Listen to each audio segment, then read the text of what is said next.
Okay, Ji, now let's start from slide number 14. This slide contains the characteristics of object-oriented programming. Coming in the next slide. Now objects. थोड़ा सा इसमें explain किया हुआ है कि जो ऑब्जेक्ट है वो क्या चीज़ है. पीछे मैंने आपको थोड़ा सा बताया था.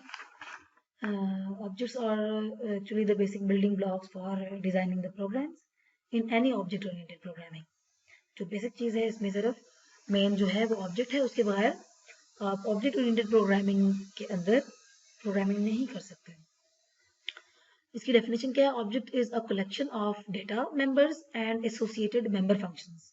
चूंकि मैंने आपको बताया था कि जो ऑब्जेक्ट है वो हमारे पास जो ऑब्जेक्ट ओरिएंटेड प्रोग्रामिंग का बेसिक कॉन्सेप्ट है, जो प्रोसीजरल प्रोग्रामिंग से इसको डिफ्रेंशिएट करता है, वो यही है कि इसमें हम डेटा मेंबर्स और जो एसोसिएटेड उसके मेंबर फंक्शंस हैं उनका कलेक्शन क्रिएट कर सकते हैं, जिसको हम क्लास का नाम देते हैं, जो कि सिंपल प्रोग्राम्स प्रोसीजरल प्रोग्राम में नहीं हो सकता.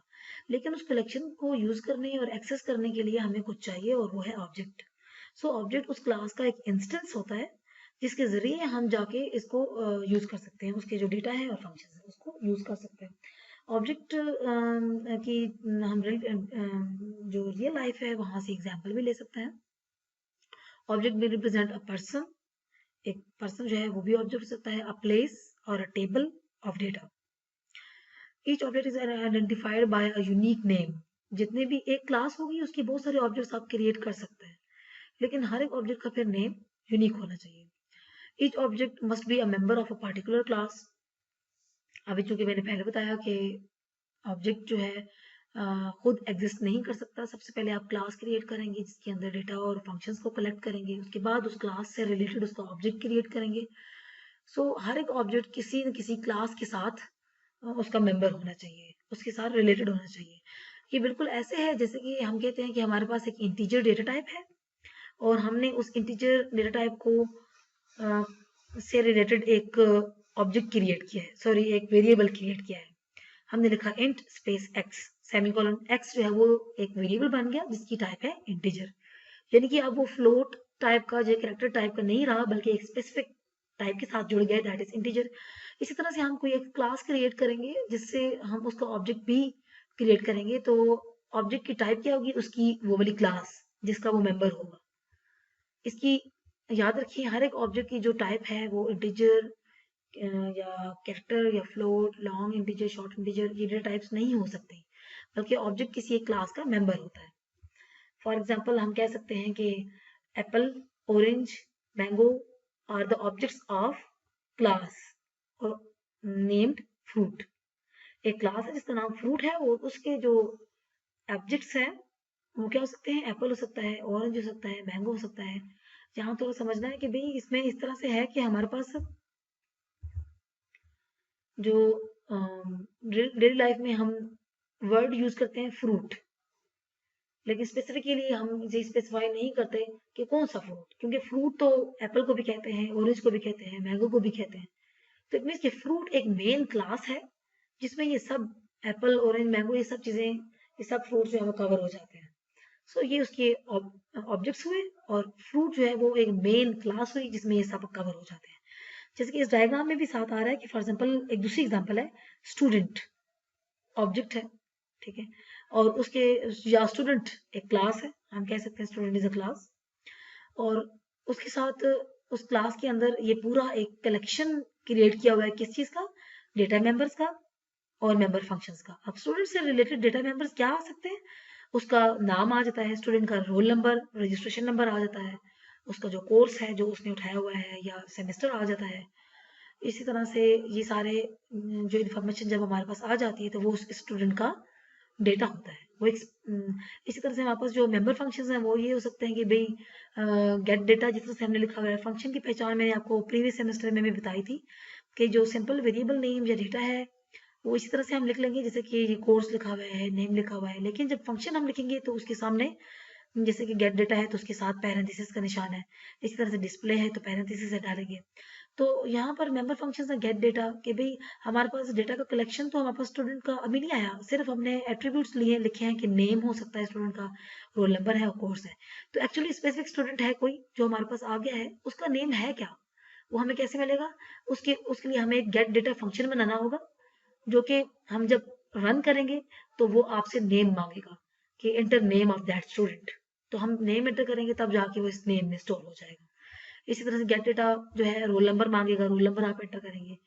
कोर्स जिसमें वो रजिस्टर्ड है वो नेम मांगेगा, वो आप एंटर करेंगे। तो स्पेसिफिक स्टूडेंट का नेम, रोल नंबर, कोर्स आ जाएगा। अब जो स्पेसिफिक स्टूडेंट है जिसका नेम, रोल नंबर, कोर्स आपने एंटर किया, अगर आप वो डिस्प्ले करके देखना चाहें तो वो उसके लिए आपको फंक्शन डिजाइन करना पड़ेगा। डिस्प्ले के नाम से आप डिजाइन कर सकते हैं या शो फंक्शन के नाम से आप बना सकते हैं। जो फंक्शन नेम है ये आपकी अपनी चॉइस है, आप अपनी मर्जी से इनके नाम रख सकते हैं। तो इसी तरह से जो डिस्प्ले फंक्शन है ये इसका नेम, रजिस्ट्रेशन नंबर और कोर्स जो कि आपने प्रीवियसली एंटर किया होगा वो कंप्यूटर की स्क्रीन पर डिस्प्ले कर देगा। या डिपेंडिंग अपॉन द प्रोग्राम जो आपने लिखा है कि भाई प्रिंटर को सेंड कर दियो, पेज पे डिस्प्ले हो जाए, हार्ड फॉर्म में आ जाए, वैसे भी हो सकता है। डिपेंडिंग अपॉन यू कि आप किस तरह से आउटपुट को डिस्प्ले करके देखना चाहते हैं। तो हमारे पास स्टूडेंट के डेटा मेंबर्स जो है उसका प्योरली उसका जो डेटा है वो आ गया, और उस पर जो काम करने वाला कि गेट डेटा आ गया, वो फंक्शंस आ गए, या उसको डिस्प्ले जो करेगा इस डेटा को डिस्प्ले करके दिखाएगा वो डिस्प्ले फंक्शन आ गया। इट मीन्स के डेटा मेंबर्स और मेंबर फंक्शंस जब एक ही जगह हम कलेक्ट करते हैं तो हमारे पास एक क्लास बन जाती है जिसको हम नाम दे सकते हैं स्टूडेंट। एक स्पेसिफिक नाम आपको देना होता है जो रिलेटेड होता है उसके मेंबर और मेंबर्स के साथ, यानी कि डेटा मेंबर्स के साथ और मेंबर फंक्शंस के साथ। अगर वो एक स्टूडेंट से रिलेटेड है तो आप उस क्लास को नाम दे दें स्टूडेंट। अगर इसी तरह से आप एक क्लास बनाते हैं फ्रूट और उसके अंदर आप फ्रूट नेम्स देते हैं, उनकी कैरेक्टरिस्टिक्स देते हैं कि मैंगो के बारे में, एप्पल के बारे में और ऑरेंज के बारे में, तो उसमें वो क्लास नेम होगी फ्रूट, और उसकी जो कैरेक्टरिस्टिक्स अंदर जो डेटा मेंबर्स आएंगे या मेंबर फंक्शंस आएंगे वो इन फ्रूट्स से रिलेटेड होंगे। तो ये ब्रीफ सा इसमें इन्होंने समझाया हुआ है। यहाँ तक जो बात हुई है वो सिर्फ क्लास स्टूडेंट की बात हुई है जिसमें डेटा मेंबर्स हैं उस स्टूडेंट से रिलेटेड और मेंबर फंक्शंस हैं। अगर ये जनरल हमने डिस्कशन बनाई है, यहाँ पर क्लास एक फीचर बनाया है, लेकिन फॉर एग्जाम्पल एक स्पेसिफिक स्टूडेंट हमारे पास आता है जिसका नाम है अली, रोल नंबर है 2 और उसने कोर्स उठाया हुआ है प्रोग्रामिंग का, तो उसको एक्सेस करने के लिए उसके बारे में स्पेसिफिक नेम, उसका रोल नंबर, कोर्स एंटर करने के लिए हमें गेट डेटा फंक्शन यूज करना है। उसके लिए हमें एक ऑब्जेक्ट क्रिएट करना पड़ेगा, क्लास स्टूडेंट का मेंबर होगा वो object, each object must be A member of that class.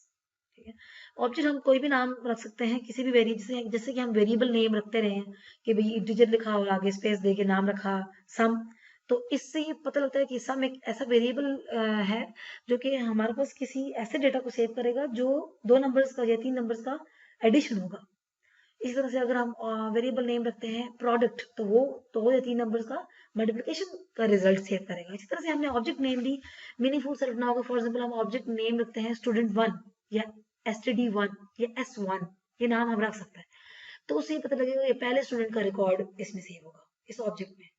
तो रिकॉर्ड के अंदर क्या कुछ आ जाएगा, उसका नेम, उसका रजिस्ट्रेशन नंबर, उसका कोर्स।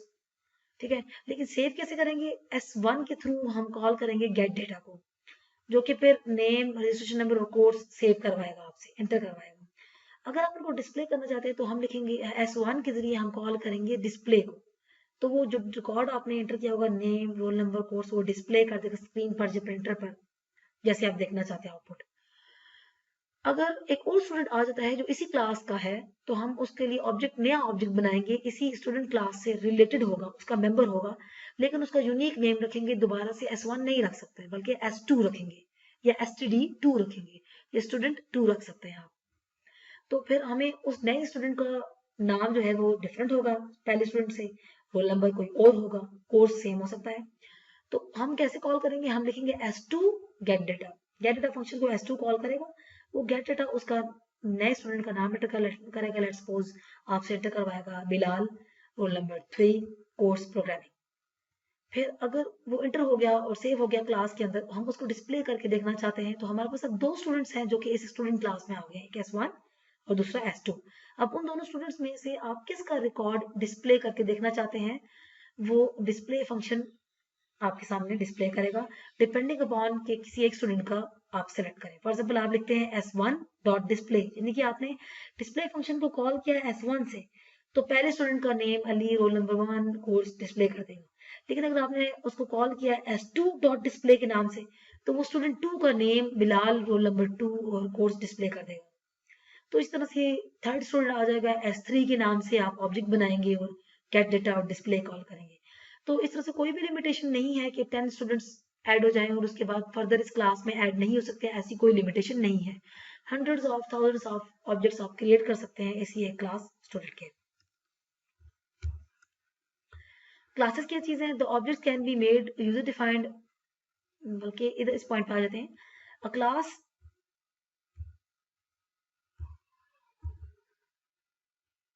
यहाँ थोड़ा सा हम स्टॉप करते हैं क्योंकि वीडियो 10 मिनट्स की हो गई है।